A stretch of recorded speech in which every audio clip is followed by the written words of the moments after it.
Vue du Brésil, la voie de la vérité et de l'information fiable. Chers amis, bienvenue dans cette nouvelle vidéo de révélations scandaleuses sur l'actualité politique au Brésil, des choses cachées par les médias. Ils laisseront Bolsonaro d'une main devant et l'autre derrière. Ils veulent une vengeance complète. Je vais vous dire maintenant quel est le plan secret de Lula, de la STF, qui est déjà en cours pour prendre tout l'argent de Bolsonaro. Je vais même sauter la bonne journée, parce que ce que je vais vous montrer maintenant, le niveau de persécution et de donner de l'aspiration. Lors de notre rencontre avec la justice, ou plutôt avec l'injustice, je vais vous exposer le plan secret du gouvernement Lula, de la Cour suprême, qui a un objectif très clair, de laisser Bolsonaro insolvable, sans argent et sans centimes. Comme je l'ai dit, ils veulent une vengeance complète. Rappelez-vous que le ministre Alexandre de Moraes, peu après avoir été sanctionné par la loi Magnitsky, il a dit à Lula qu'il ne voulait pas qu'Agile essaie de le défendre là-bas aux États-Unis. Regardez, je me souviens, regardez ce qui est venu dans G1 à l'époque. Vérifiez sur l'écran, oh. Moraes ne veut pas apporter la justice américaine sur les sanctions de Trump avant d'épuiser la voie politique. De plus, regardez ce qui est apparu dans la colonne de Bella Megal sur le canal de Globo. Pourquoi Moraes rejette-t-il les actions intentées aux États-Unis contre la loi Magnitsky? Pourquoi, Rindeltan? Regardez, Moraes dit de l'histoire, c'est parce qu'un juge de Washington n'aurait aucune indépendance pour décider de son cas. Mais j'ai montré ici sur la chaîne que la raison est différente.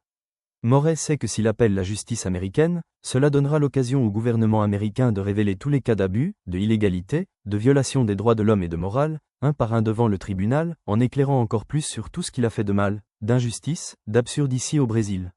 Ce n'est qu'à partir de rien, tout a changé. Regarde ce qui est arrivé, aux sensations des États-Unis. Gu conclut un contrat pouvant aller jusqu'à 3,5 millions de dollars avec le bureau des États-Unis. Oups. Qu'est-ce que tu veux dire? Qu'est-ce qui a changé? Gu a simplement embauché un grand bureau américain, l'Arnold & Potter Scholler LLP, qui se spécialise dans les différents internationaux et embauché sans appel d'offres et valeur jusqu'à 3 ans. 5 millions d'euros en 48 mois. Nous en parlons, des gens, d'environ des millions de dollars. Ci-dessous, vous êtes plus bas ici, la GU dit que pour l'instant l'objectif initial sera les services de conseil, sans aucune action concrète, immédiate devant la Cour américaine, qui pourrait changer à l'avenir. Gilles dit qu'il doit encore comprendre les effets juridiques de la loi Magnitsky. Mais les gens, le décret du département du Trésor est très clair.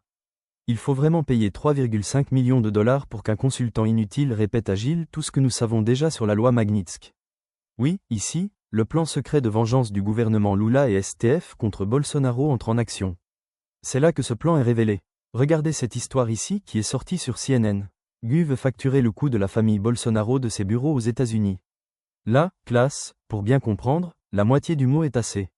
Ce recrutement en tant que consultant, c'est-à-dire qu'ils ne feront pas agir, ils ne demanderont pas d'inverser quoi que ce soit, c'est juste un consultant.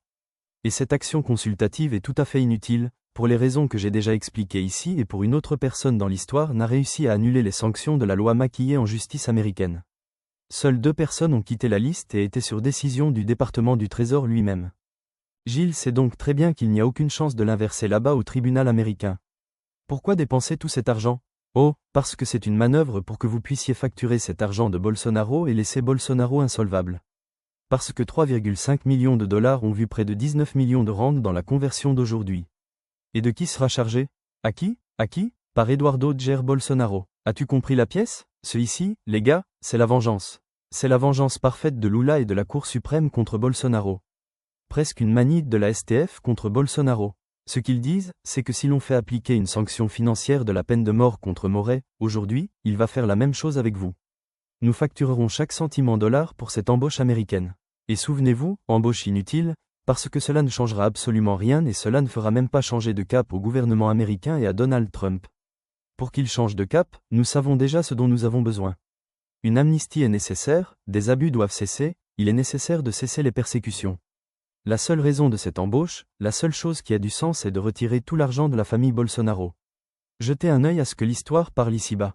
Bien qu'elle ne cite pas de nom, CNN a estimé que la facture devait être présentée à ceux qui pourraient être condamnés par la Cour suprême pour atteinte à la souveraineté nationale. Bolsonaro et Eduardo Bolsonaro ont déjà été inculpés par la police fédérale et devraient être dénoncés par le procureur général. Il est révélé, les gens, il y a le plan secret de vengeance pour retirer tout l'argent de Bolsonaro. Ils lui ont déjà retiré sa liberté, ils lui ont enlevé la paix, ont déjà privé leur tranquillité avec surveillance et surveillance. 24 heures de la police, ils veulent lui enlever son intimité et sa vie de famille en plaçant des policiers à l'intérieur de sa maison. Ils ont déjà retiré leur voix, leurs réseaux sociaux, L'accès à la presse, le fils Eduardo, sur le téléphone portable et maintenant je vais lui prendre tout l'argent, tout démocratical, bien sûr. Laissez votre indignation dans les commentaires. Vue du Brésil, la voie de la vérité et de l'information fiable.